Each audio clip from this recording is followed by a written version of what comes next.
ഒരു ബഹുസ്വര സമൂഹത്തിൽ സ്വന്തം ഐഡന്റിറ്റി, സ്വന്തം വ്യക്തിത്വം ഇത് കളയാതെ എങ്ങനെ ഒരു മുസ്ലിമിനും മുസ്ലിമായി ജീവിക്കാം എന്നതിൻ്റെ അവസാനത്തെ ഉദാഹരണമാണ് നമ്മുടെ മുമ്പിലുണ്ടായ സയ്യിദ് ഹൈദരലി ശിഹാബ് തങ്ങൾ.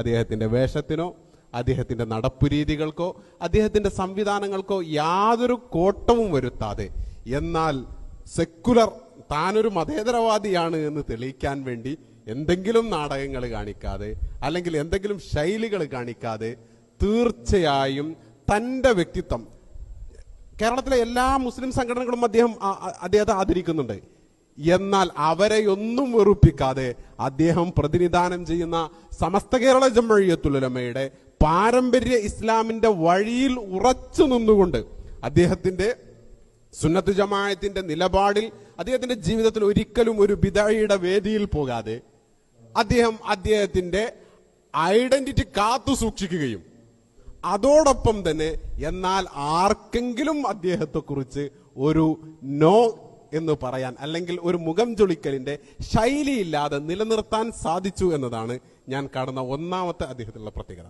രണ്ടാമത്തെ ഒരു പ്രത്യേകത എന്ന് പറയുന്നത്, നമ്മളൊക്കെ നമ്മുടെ വീടുകളിൽ കല്യാണങ്ങൾ ഉണ്ടായാൽ ജാമ്യയുടെ ഒരു നമ്മുടെ സ്ഥാപനങ്ങളുടെ ജാമ്യ ഉൾപ്പെടെയുള്ള സ്ഥാപനങ്ങളുടെ ഒരു സമ്മേളനം നടന്നു കഴിഞ്ഞാൽ, സംഘടനയുടെ ഒരു സമ്മേളനം നടന്നു കഴിഞ്ഞാൽ അന്നത്തെ സുബഹയുടെ ജമാഅത്തിനെ കുറിച്ച് നമ്മളിൽ ഈ പറയുന്ന ഞാനടക്കം നമ്മളിൽ എത്ര പേർക്ക് ബോധമുണ്ടാകുമെന്നുള്ളതാണ്.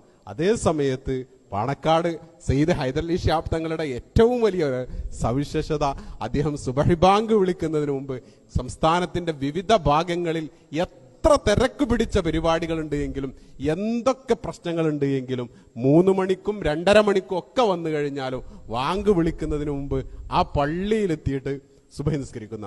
അതിന്റെ ഏറ്റവും വലിയ ഇത് ഞാനിപ്പോ ആ ഒരു സംഭവം FB-ലിട്ടപ്പോ നമ്മുടെ ആലപ്പുഴ സമസ്തയുടെ 90-ാം വാർഷിക സമ്മേളനം നടക്കുമ്പോൾ അവിടുത്തെ ഇമാമ് പറയാണ്, അന്ന് സുബഹിക്ക് എണീറ്റപ്പുണ്ട് ആലപ്പുഴ സമ്മേളനത്തിന് വന്ന തങ്ങള് സുബഹിക്ക് പള്ളിയിൽ.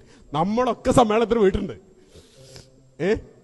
അതുപോലെ നമ്മുടെ SKSF-ന്റെ ലക്ഷദ്വീപ് പ്രതിനിധിയാണ് നാസി പറയാണ്, ഒരിക്കല് ഹൈദരലി ശിഹാബ് തങ്ങളെ ദ്വീപിലേക്ക് കൊണ്ടുപോയി.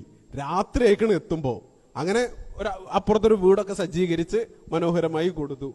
അങ്ങനെ വാങ്ക് വിളിക്കുന്നതിന്റെ അരമണിക്കൂർ മുമ്പ് തങ്ങൾക്ക് ഇങ്ങനെ പള്ളിയിലെത്തണം എന്നുള്ള ഉദ്ദേശത്തോടു കൂടി നാസി ടോർച്ചൊക്കെ എടുത്ത് ഇങ്ങനെ തങ്ങൾ കിടക്കുന്ന വീട്ടിലേക്ക് ഇങ്ങനെ പോകുന്ന സമയത്ത് ഒരാൾ പതുക്കെ ഇങ്ങനെ ചെറിയ മൊബൈൽ ടോർച്ചും കത്തിച്ച് ഇങ്ങനെ വരുന്നു. നോക്കുമ്പോ സയ്യിദ് ഹൈദരലി ശിഹാബ് തങ്ങൾ എവിടെയാണെന്ന് നോക്കണം.